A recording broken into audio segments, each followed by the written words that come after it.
Hello students, हम लोग करने वाले हैं class 12 chemistry chapter number 3 electrochemistry. और हमारे इन टेक्स्ट क्वेश्चंस यहाँ पर चल रहे हैं और हम लोग क्वेश्चन नंबर 4 पर आ गए हैं। तो चलिए शुरू करते हैं। तो क्वेश्चन है हमारे पास, calculate the potential of hydrogen electrode in contact with a solution whose pH is 10। तो हमें हाइड्रोजन इलेक्ट्रोड का पोटेंशियल कैलकुलेट करना है जो एक ऐसे सॉल्यूशन के साथ कांटेक्ट में है जिसका pH 10 है। तो पहले pH का ही रिलेशन हमें याद करना है कि कैसे हम लोग इसको कंसंट्रेशन में चेंज करते हैं।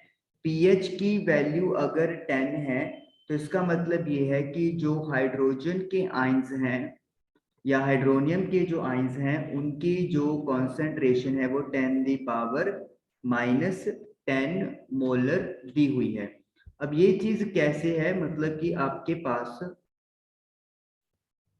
ओके, मतलब क्या है चीज की जो आपके पास पीएच दिया होता है जितनी भी वैल्यू हो, अगर आप उसे हाइड्रोजन के आयंस में कन्वर्ट करना चाहते हैं तो 10 की पावर माइनस और वो पीएच की वैल्यू वहां पर आप लोग पुट कर दोगे। तो हाइड्रोजन के आयंस जो है वो 10⁻⁻10 मोलैरिटी, यहाँ पे पीएच का मतलब ये है। अब पोटेंशियल फाइंड करने के लिए सबसे पहले मुझे जो है वो रिडक्शन के अकॉर्डिंगली रिएक्शन यहाँ पर लिखना है। और रिएक्शन क्या होगा कि H पॉजिटिव अगर एक इलेक्ट्रॉन गेन कर लेगा तो हाइड्रोजन में कन्वर्ट हो जाएगा। लेकिन एज यू नो कि हाइड्रोजन का अकेला एटम एग्जिस्ट नहीं कर सकता, अनस्टेबल होता है। तो हम लोग उसे हाइड्रोजन गैस का हाफ मॉलिक्यूल बना लेंगे। उसके बाद हम लोग यूज करेंगे नस्ट इक्वेशन, जिसे मैं साइड में लिख रहा हूं। ओके, इसे बोलते हैं हम लोग नस्ट इक्वेशन, जिससे कि हम लोग एक सेल का पोटेंशियल फाइंड कर सकते हैं। और जैसे यहाँ पे हमारे पास हाफ सेल है तो हम लोग हाफ सेल का भी पोटेंशियल फाइंड कर सकते हैं। तो उसके लिए फॉर्मूला क्या है, E is equal to E naught minus 0.0591 upon N log product upon reactant. यहाँ पे मैं अच्छे से और लिखता हूँ। यहाँ पे देखिए, ई जो है हमारे पास वो सेल के रिलेटेड है। तो यहाँ पे क्या चीज है, हम लोग लिखेंगे ई, सेल में क्या हो रहा है आपका H पॉजिटिव हाफ H2 में कन्वर्ट हो रहा है। H पॉजिटिव रिडक्शन में जा रहा है तो H पॉजिटिव H2 में कन्वर्ट हो रहा है। It is equal to E naught. E naught का मतलब स्टैंडर्ड पोटेंशियल से लेंगे जब कॉन्सेंट्रेशन क्या होगी सभी स्पीसीज की 1 होती है। लेकिन यहाँ पे 1 नहीं है कॉन्सेंट्रेशन, इसीलिए हम लोग यहाँ पर ई वाला ये वाली वैल्यू फाइंड करेंगे। 0.0591 कांस्टेंट क्वांटिटी। एन होता है नंबर ऑफ इलेक्ट्रॉन्स की कितने इलेक्ट्रॉन्स यहाँ पे ट्रांसफर हो रहे हैं। और लॉग हम लोग लिखते हैं प्रोडक्ट अपॉन रिएक्टेंट। ऊपर प्रोडक्ट आएगा और नीचे रिएक्टेंट आता है। जैसे प्रोडक्ट यहाँ पे कौन है, हाइड्रोजन गैस, तो H2 लिख देंगे। और इसकी पावर जो कोफिशिएंट होगा that is half, divided by reactant. Reactant क्या है यहाँ पे H पॉजिटिव, इलेक्ट्रॉन रिएक्टेंट नहीं होता तो H पॉजिटिव की कॉन्सेंट्रेशन। तो मतलब हम लोग इस तरीके से अपना जो फॉर्मूले में वैल्यू पुट करते हैं प्रोडक्ट अपॉन रिएक्टेंट। अब हमें ये वाली वैल्यू ई कैलकुलेट करनी है तो हम लोग उसको ई लिख लेते हैं सिंपली, मतलब मैंने लिख दिया। ये वैल्यू जीरो है क्योंकि हमें पता है स्टैंडर्ड हाइड्रोजन इलेक्ट्रोड का पोटेंशियल जीरो होता है, कोई पोटेंशियल की वैल्यू यहाँ पर नहीं होगी जीरो अगर कॉन्सेंट्रेशन 1 होती है। 0.0591 fix quantity. Number of electron, सिर्फ एक इलेक्ट्रॉन का ट्रांसफर हमें दिख रहा है रिएक्शन से तो n की वैल्यू 1 हो जाएगी। कभी भी आपके पास गैस होती है या सॉलिड स्टेट होता है तो हमेशा कॉन्सेंट्रेशन हम लोग 1 लिखते हैं। और H पॉजिटिव की जो कंसंट्रेशन है वो हमने लिखी है 10⁻⁻10। और उसकी वजह क्या है, उसकी वजह है कि जो pH है वो हमें 10 दिया हुआ है। ओके, मैं इसको इरेज करता हूँ।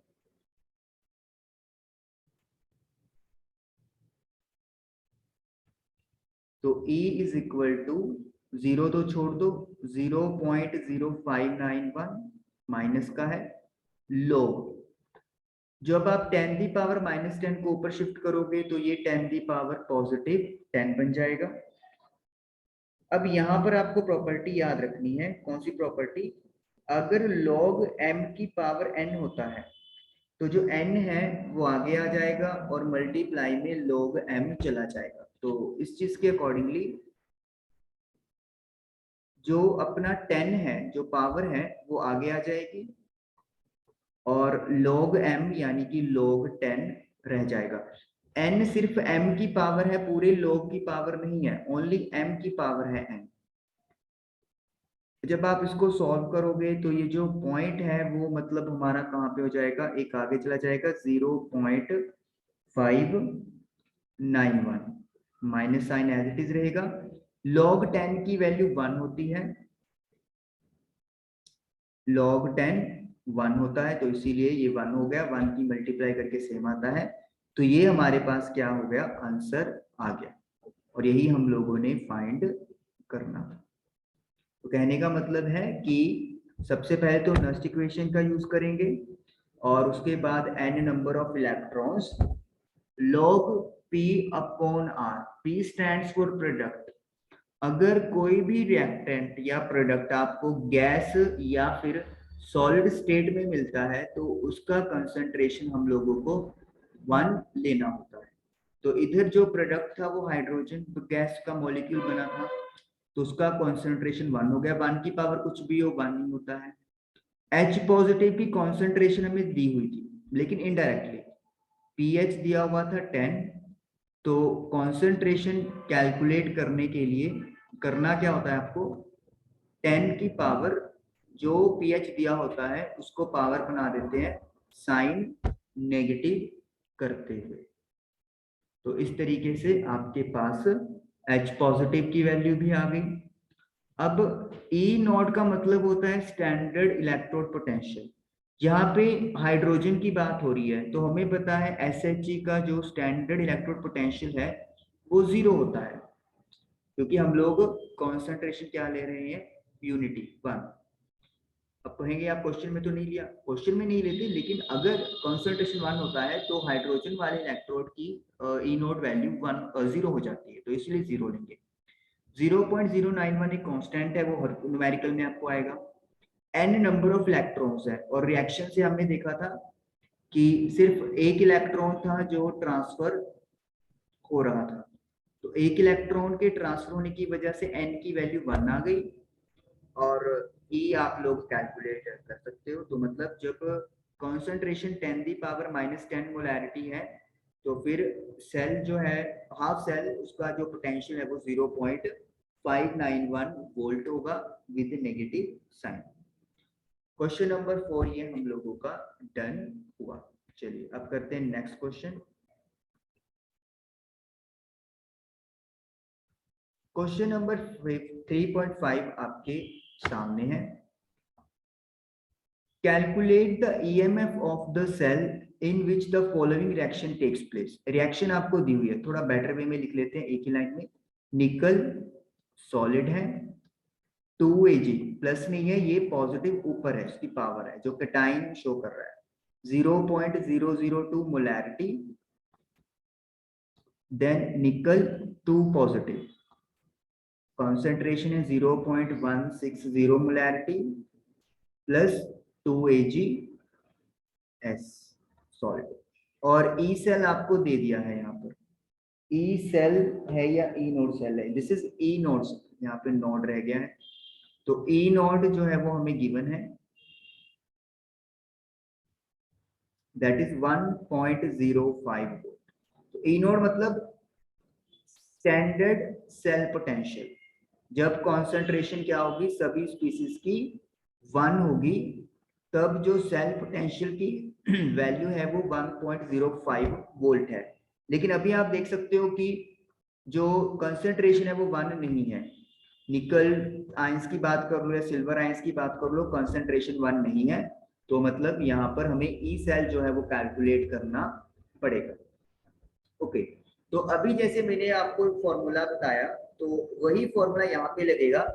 फर्क क्या है कि वहां पे हाफ सेल की बात हो रही थी क्योंकि सिर्फ एक ही हमने हाइड्रोजन कंसिडर किया, यहाँ पे दो पार्ट्स हैं, एक निकल वाला और एक सिल्वर वाला, तो इसका मतलब ये कंप्लीट सेल को रिप्रेजेंट करेगा।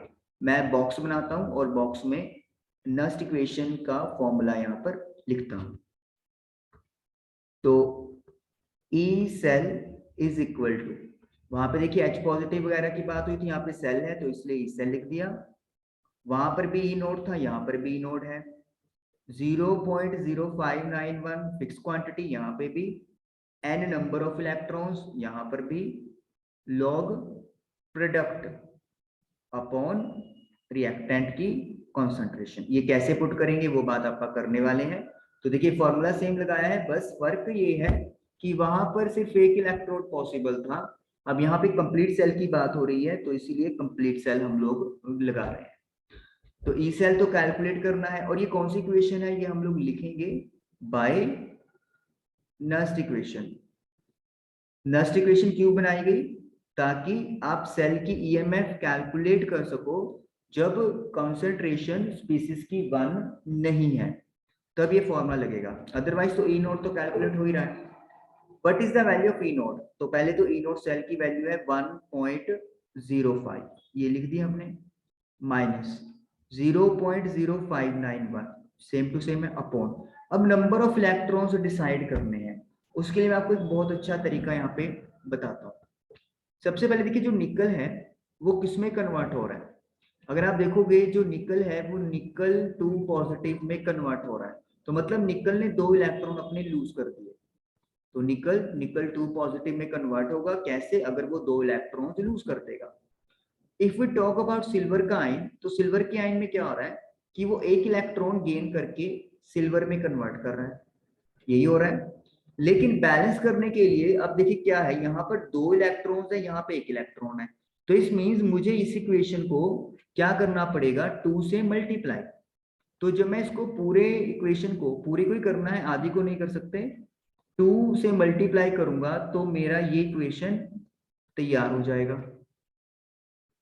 तो इसका मतलब क्या होगा कि यहाँ पर जो नंबर ऑफ इलेक्ट्रॉन्स हैं वो ट्रांसफर जो हुए हैं वो 2 हुए हैं, तो इसका मतलब n की वैल्यू 2 लिख देंगे। तो मतलब आप 2 हाफ रिएक्शंस को लिख लें जिनका ऑक्सीडेशन हुआ है, जिसका रिडक्शन हुआ है, और वहां पे इलेक्ट्रॉन्स की गिनती बराबर कर दे, तो जो इलेक्ट्रॉन्स बराबर करने के बाद बनेंगे दोनों में सेम टू सेम, वो आपका होगा नंबर ऑफ इलेक्ट्रॉन्स ट्रांसफर या number of moles of electron transfer, ये ज्यादा बेटर शब्द है। लॉग का लॉग लिख देंगे। प्रोडक्ट में कौन है, निकल 2 पॉजिटिव, निकल 2 पॉजिटिव की कॉन्सेंट्रेशन कितनी है 0.160, तो वो लिख दी। अब देखिए जो पावर है ना, जो यहाँ पे पावर अगर हम लोग लगानी है तो वो कोफिशिएंट होते हैं, मतलब निकल 2 पॉजिटिव के आगे क्या लगा हुआ है, Ag पॉजिटिव के आगे क्या लगा हुआ है, मतलब जो इसके ऊपर लगा हुआ है चार्ज 2 पॉजिटिव 1 पॉजिटिव, यही कोई मैटर नहीं करता, यहाँ पे पावर जो है वो कॉफिशिएंट है, तो यहाँ पे निकल 2 पॉजिटिव का कॉफिशिएंट 1 है, तो इसीलिए पावर 1 लगा दो, या लगाने की जरूरत भी नहीं है। आगे देखिए सिल्वर है, सिल्वर सॉलिड स्टेट में है तो इसकी कंसेंट्रेशन क्या होगी 1 होगी, पिछले पे में डिस्कस किया। अब देखिए सिल्वर का क्या लगा हुआ है कोफिशिएंट 2, तो 2 यहाँ पे इसकी पावर बन जाएगी, यानी कि coefficient will become power in the formula. Upon reactant, reactant में निकल है, सॉलिड है तो कंसेंट्रेशन 1 होगी, यहाँ पे हमें पावर 1 ही लगेगा क्योंकि कोफिशिएंट 1 है तो कोई इशू नहीं है। सिल्वर का कंसंट्रेशन है 0.002, और व्हाट इज द कोफिशिएंट 2, तो ये 2 क्या बन जाएगा, पावर बन जाएगा। तो आप क्लियरली देख सकते हो कि सारी वैल्यूज पुट करने के बाद मुझे ये वाला जो है वो वैल्यू मिलता है। ओके 1.05 सेम टू सेम, 0.059 को अपा अगर 2 से डिवाइड करते हैं तो मुझे क्या मिलेगा 0.02955, तो ये डिवाइड करके आ गया लोग। अब ध्यान रखिए कि ये जो क्वांटिटी है ना, ये पहले ये वाला ब्रैकेट सोल्व होगा, फिर इसमें से माइनस होगा, क्योंकि ये सारा मल्टीप्लाई में है, कहीं आप 1.05 में से माइनस करो तो उधर ही कांटा लग जाना है। तो ये आ गया है आपके पास 0.160 डिवाइडेड बाय 1 का स्क्वायर 1 होता है, 1 ही है तो इसको लिखने की जरूरत नहीं। 0.002 का स्क्वायर है तो मतलब 0.002 को हम लोग 2 बार लिखेंगे लाइक दिस, इस तरीके से। ओके, थोड़ा सा पार्ट इरेज कर लेते हैं, रिएक्शन इरेज कर देता हूं मैं क्योंकि ये आपको गिवन ही है, और साथ में ई नोट सेल ये भी इरेज कर देते हैं। चलिए, तो 1.05 माइनस 0.02955 लॉग, तो 1 2 3 तीन डिजिट्स हैं, 1 2 3 तीन डिजिट है तो ये पॉइंट तो कैंसिल हो जाएंगे, तो 160/2 रह गया। इसका पॉइंट खत्म करने के लिए 1000 लगाना पड़ेगा ऊपर, तो 1000 ऊपर लगा लो, तो 28040। तो इस तरीके से हम लोगों ने इसको सॉल्व कर लिया। लॉग, अब देखिए आप इसको कैसे लिख सकते हो, 4 मल्टीप्लाई बाई 10 दी पावर 1 0 2 0 3 0 4 0, तो 4 मल्टीप्लाई बाई 10 दी पावर 4 0 हमने लिख लिया, लिख सकते हैं। इससे लॉग को सॉल्व करना आपके लिए आसान रहेगा।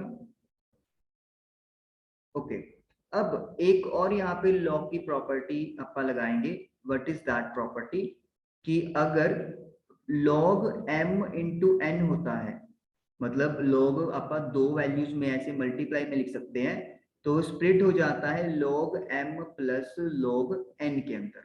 मैं यहाँ पे आपको करके दिखाऊंगा तो आपको समझ में इजीली आ जाएगा। यहाँ पे तो कोई चेंज नहीं हो सकता अभी, यहाँ पे भी इसको कोई चेंज नहीं करना, तो ब्रैकेट लगा लेंगे। तो देखिए m मल्टीप्लाई बाय n, तो मतलब log m, तो log 4 plus log n, n मतलब 10 दी पावर 4। तो हमने log m इंटू n को स्प्लिट कर लिया log m plus log n में। 1.05 0.02955 log 4 की वैल्यू जो होती है वो है आपके पास 0.6021। आपको याद करने की जरूरत नहीं है, आपको एग्जाम में अगर log वाला क्वेश्चन आएगा तो वैल्यू वो देंगे। अब यहाँ पे क्या प्रॉपर्टी लगेगी, आपको याद हो हमने यूज किया था log mn, तो n आगे ले आए थे और log m रह गया था, तो वही तो चीज हो रही है कि 10 की पावर 4 है तो 4 आगे लग जाएगा और log के साथ अकेला 10 बचेगा।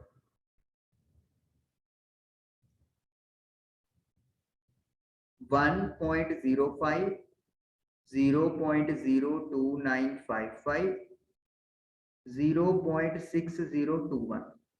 अब log 10 की वैल्यू आपको पता है 1 होती है, पिछले क्वेश्चन में भी हमने यूज किया log 10 इज इक्वल टू 1, तो इसीलिए 4 इंटू 1 4 हो जाएगा।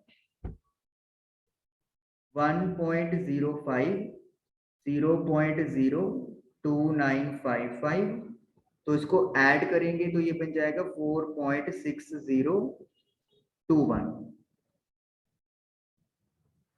अब इन दोनों क्वांटिटीज को मल्टीप्लाई कर देंगे,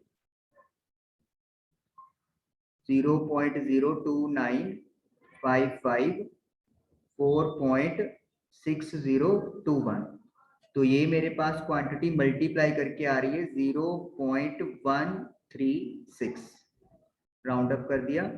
तो अब 1.05 में से हमें माइनस करना है 0.136, तो आई एम गेटिंग 0.914 वोल्ट। तो ये मेरा आंसर कैलकुलेट होकर आ गया। तो इसका मतलब है कि जो सेल की पोटेंशियल है वो वैल्यू कम हो जाएगी जब कॉन्सेंट्रेशन हमारी 1 से चेंज होगी, क्योंकि 1 पे जो ई सेल है वो 1.05 है ई नोड, लेकिन अब वैल्यू कम आई है, तो मतलब जैसे रिएक्शन शुरू हो जाएगी कॉन्सेंट्रेशन कम होगी तो वैल्यू भी सेल पोटेंशियल की कम हो जाएगी। तो दिस इज क्वेश्चन नंबर 3.5। देखा क्या हमने, हमने पहले रिएक्शन लिखी, फिर ये देखा कि एक्चुअली में कितने इलेक्ट्रॉन्स ट्रांसफर हो रहे हैं, बैलेंस करके हुए हमें पता चला कि 2 इलेक्ट्रॉन्स ट्रांसफर हुए। फिर हमने नर्स्ट इक्वेशन का फॉर्मूला लिखा। वहां पे हमने देखा कि हमें एक तो ई नोट सेल चाहिए जो हमें गिवन था, 0.0591 की क्वांटिटी फिक्स थी, N number of moles of electron जो 2 निकल के आए, log product upon reactant, product में निकल के आइंस थे और सिल्वर था, और रिएक्टेंट में निकल सॉलिड फॉर्म में और सिल्वर के आइंस थे। तो सारी वैल्यूज हमने पुट की और जो कोफिशिएंट थे वो कंसंट्रेशन की क्या बन जाएंगे, पावर। ये इंपॉर्टेंट चीज थी और सॉल्व करके हमारे पास ये चीज आ गई 0.914 से। अपन क्लियर करते हैं। अब करते हैं हम लोग नेक्स्ट क्वेश्चन 3.6। तो 3.6 क्वेश्चन है जो आपके सामने है यहाँ पे। द सेल इन विच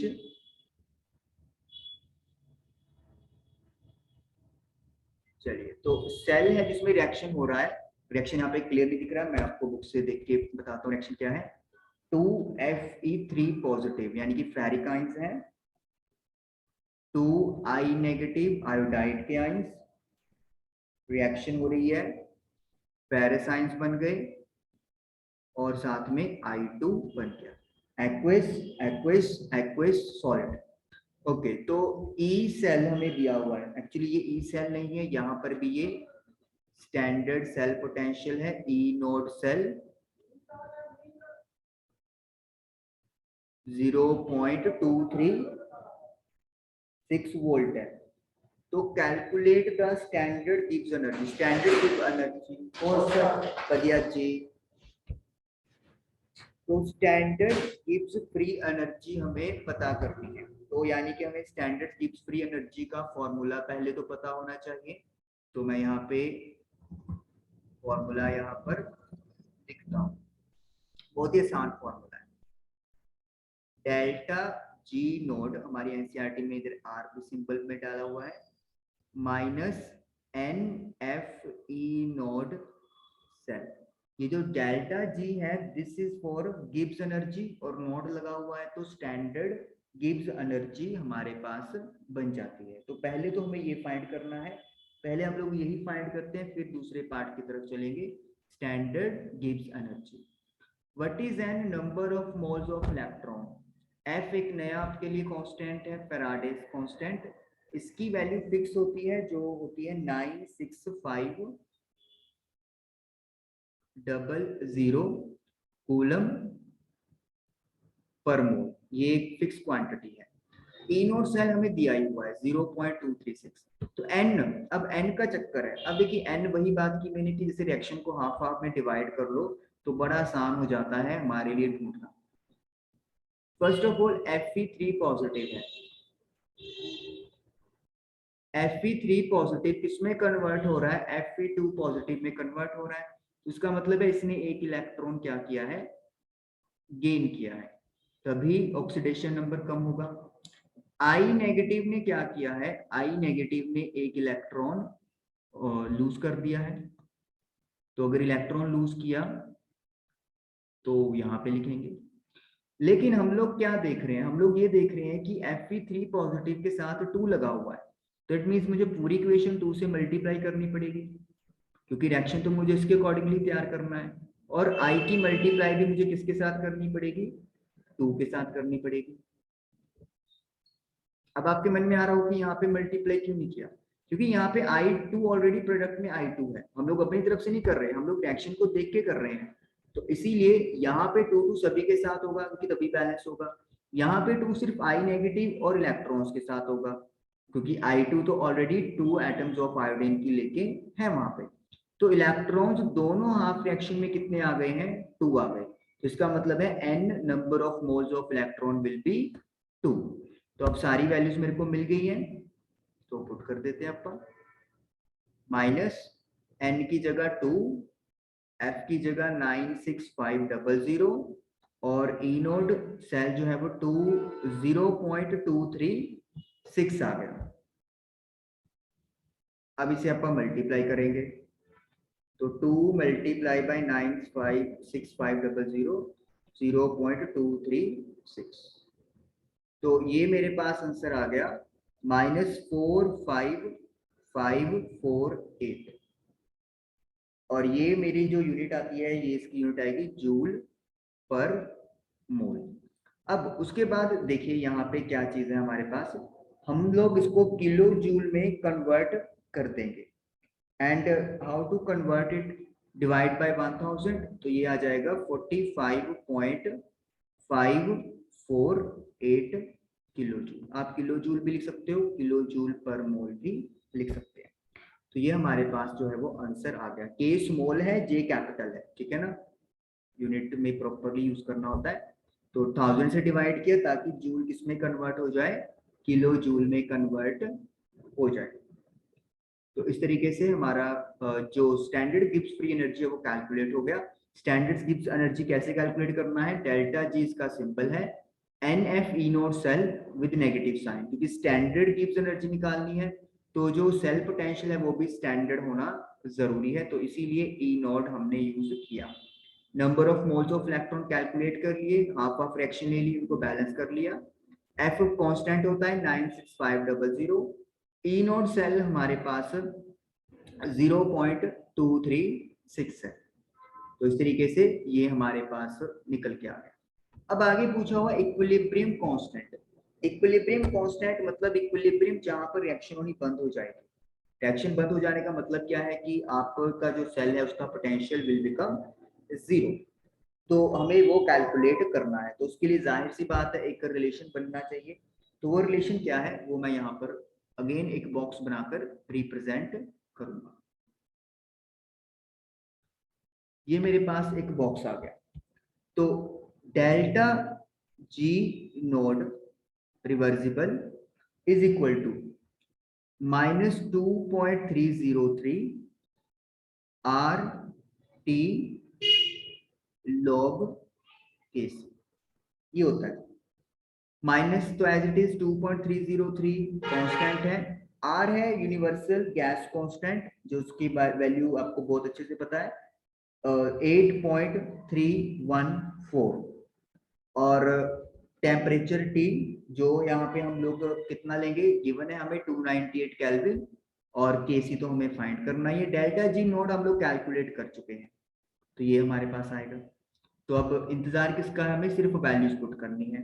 तो डेल्टा जी नोट के लिए अपन जूल में पुट करेंगे -45,548 -2.303 R इज 8.314। ओके मैं यहाँ पे कलर चेंज कर लेता हूँ, 8.314। Temperature is 298 log Kc, same to same. Minus के साथ ये माइनस कट जाएगा क्योंकि दोनों तरफ नेगेटिव है। तो log Kc कैलकुलेट करने के लिए क्या करना है मुझे, ये जो सारी क्वांटिटी आपको दिखाई दे रही है मल्टीप्लाई में जब इधर शिफ्ट करेंगे तो ये क्या हो जाएगी, डिवाइड में, is equal to log Kc।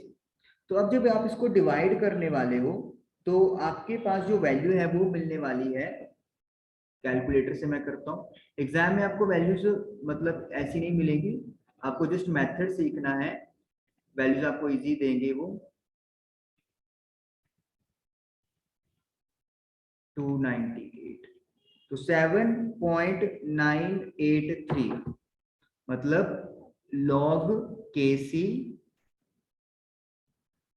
7.983 मेरा आ रहा है। तो अब Kc निकालने के लिए मुझे क्या करना है, log हटाना है तो मतलब मुझे लेना पड़ेगा एंटी log।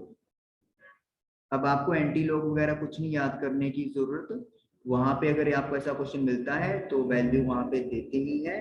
तो इसका वैल्यू है 9.616 और जो पॉइंट के आगे डिजिट लगा होता है वो 10 दी पावर बन जाता है, 10 दी पावर 7। तो इस तरीके से आपका इक्विलिब्रियम कांस्टेंट यानी केसी कैलकुलेट होकर आ गया। सबसे पहले तो फॉर्मूला याद करना पड़ेगा आपको डेल्टा जी का, 2.303 R universal gas constant, temperature T, log Kc, Kc equilibrium constant with negative sign. Delta G naught की वैल्यू आप निकाल चुके हो, तो वही वैल्यू हम लोग यहाँ पे यूज करेंगे। और याद रखिए मैं ऐसा यूनिट की बात कर रहा हूँ तो जूल यहाँ पे ले रहे हैं अपन। आर की वैल्यू 8.314 होती है, टेम्परेचर 298 केल्विन है, लॉग केसी मुझे नहीं पता। सारी क्वांटिटीज को मैं दूसरी तरफ ले गया डिवाइड में, और इसको सॉल्व करके I am getting log Kc is equal to 7.983। तो केसी की वैल्यू हो गई एंटी लॉग ऑफ 7.983, और जब इसका एंटी लॉग आप पुट करेंगे तो 9.616 मल्टीप्लाई बाय 10⁻7 आ जाएगा। कोई यूनिट नहीं होती तो मतलब यूनिटलेस क्वांटिटी होती है इक्विलिब्रियम कांस्टेंट, ये आपका आंसर है। तो क्वेश्चन नंबर 3.5, 3.6 और 3.4 आपको क्लियर हुए होंगे। नस्ट इक्वेशन की बात हुई, गिब्स फ्री एनर्जी की बात हुई, दो तरीके आपने देखे, और इक्विलिब्रियम कांस्टेंट की बात हुई। तो आई होप कि आप लोग इसको प्रैक्टिस जरूर करेंगे और ये आपको समझ में भी आएगा। Thank you for watching the video.